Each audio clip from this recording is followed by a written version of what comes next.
Վերջի տարիների կրթության բյուջեն շարունակում է աճել, 20 թվականի համեմատությամբ 2,3 անգամ աճել է 150 միլիարդի կարգից 20 թվականին, 24 թվականին հասել է 317 միլիարդ դրամի, թերևս առաջին անգամ մոտեցել է կրթության բյուջե, պետական բյուջե հարաբերակցության այս պայմաններում մոտ 10%-ի,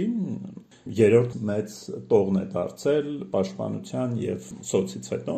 Բայց հնայի հետ կապված հարաբերակցության խնդիր դեռ ունենք, չէ՞։ Այո, վերջի երևի մի 10 տարիներին միջինում մեր կրթության ծախս եւ հնա հարաբերակցությունը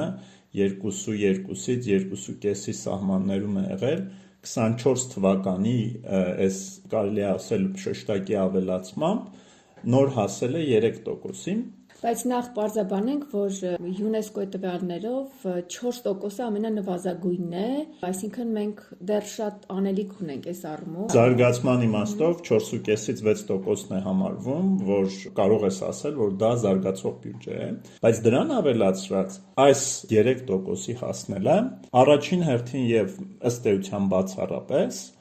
կապիտալ ներդրումների արդյունք է։ Իհարկե չի վերաբերում բարձրագույն կրթությանը եւ առավել եւս հետբուական կրթությանը, բայց 24 թվականի բյուջեում 92 միլիարդ դրամ դրված է այն հայտնի